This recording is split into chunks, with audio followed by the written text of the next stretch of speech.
یہ قرآن مجید ہے۔ قرآن کے اندر اللہ فرماتا ہے مسلمانوں کی، مجاہدین کے اللہ شان بیان کرتا ہے صحابہ کی، وَيُؤْثِرُونَ عَلَىٰ أَنفُسِهِمْ وَلَوْ كَانَ بِهِمْ خَصَاصَةٌ، کہ میرے تو نبی کے غلام وہ غلام ہیں کہ جو اپنی جان پر دوسرے کو ترجیح دیتے ہیں، اپنی ذات پر دوسرے کو ترجیح دیتے ہیں۔ حضرت عائشہ صدیقہ سے کسی نے سوال کیا، اے ام المومنین مجھے بتائیں عورتوں میں سے سب سے زیادہ پیاری کون سی عورت ہے آقا کریم کو؟ حضرت عائشہ صدیقہ نے فرمایا، اے سوال کرنے والے سن، عورتوں میں سے سب سے زیادہ پیاری اور محبوب جو ذات ہے وہ اللہ کے نبی کو فاطمۃ الزہرا ہے۔ پھر سوال کیا کہ مردوں میں سے بتائیں سب سے زیادہ حضور کو محبوب کون ہے؟ تو حضرت عائشہ صدیقہ نے فرمایا مردوں میں سے سب سے زیادہ اللہ کے نبی کو محبوب حضرت علی ہیں۔ اور یہی بات کسی نے حضرت فاطمہ سے عرض کی، اے سیدہ بتائیں خواتین میں سے سب سے زیادہ اللہ کے نبی کو کون زیادہ محبوب ہے؟ تو حضرت فاطمہ کا جواب سنیے۔ حضرت فاطمہ فرماتی ہے خواتین میں سے میرے ابا کو سب سے زیادہ اگر کو محبوب ہے تو ابو بکر کی بیٹی عائشہ صدیقہ ہے۔ پھر پوچھا مردوں میں؟ فاطمہ فرماتی ہے مردوں میں سے اللہ کے نبی کو سب سے زیادہ محبوب ابو بکر ہے، وہ انہیں ترجیح دیتے ہیں، وہ انہیں ترجیح دیتے ہیں۔ آج ہم لڑائی کر کر کے مر گئے، اور میں جہاں تقریر کرتا ہوں میں کہتا ہوں ہم کون ہوتے ہیں نمبرنگ کرنے والے، کہ فلاں کا پہلا نمبر، فلاں کا پہلا نمبر، ہم نمبر نہیں دے سکتے۔ اور نہ ساری زندگی حضرت علی نے یہ کہا کہ میرا پہلا نمبر ہے، ابو بکر تیرا بعد والا نمبر ہے، نہ ابو بکر صدیق نے کہا کہ میرا پہلا نمبر ہے، علی تیرا دوسرا نمبر ہے، نہ اس نے کہا نہ انہوں نے کہا۔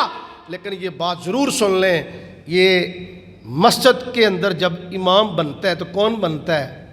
جو نمازیوں میں سب سے افضل ہوتا ہے، وہ مصلی پہ آتا ہے نا۔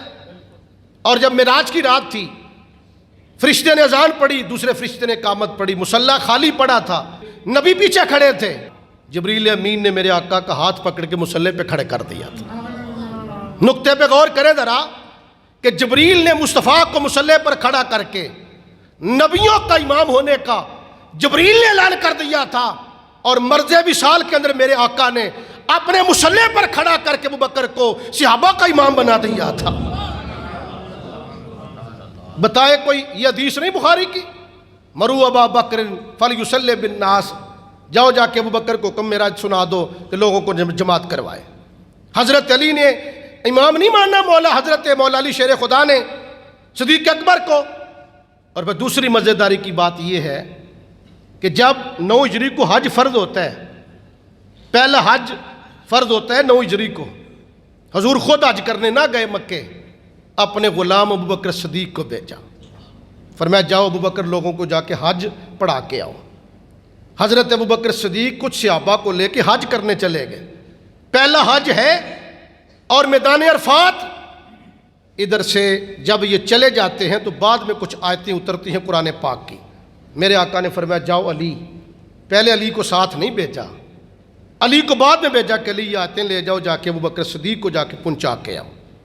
حضرت علی پہلے نہیں گئے ساتھ، پہلے پیچھے رکھا، آیتیں اتری پھر بعد میں بھیج بھی دیا۔ جب وہ واپس آ جاتے تو پھر آیتیں نہیں دی جا سکتی تھی، دی جا سکتی تھی، کوئی مذائقہ نہیں، کوئی حرج نہیں، لیکن پہلے علی کو میرے آقا نے پیچھے روکا، پھر بعد میں پیچھے بھیجا، تاکہ دنیا کو پتہ چل جائے کہ ذرا علی اور ابو بکر کے تعلق کے بارے میں ذرا دھیان سے زبان چلانا۔ حضرت علی نے ابو بکر کو اپنا امام بھی ماننا ہے اور حج میں اپنا امیر بھی تسلیم کیا ہوا۔ حضرت علی ابو بکر کے وزیر بھی تھے، ابو بکر کے مشیر بھی تھے، اور ابو بکر کے ویر بھی تھے، اور سنیوں کے پیر بھی ہیں۔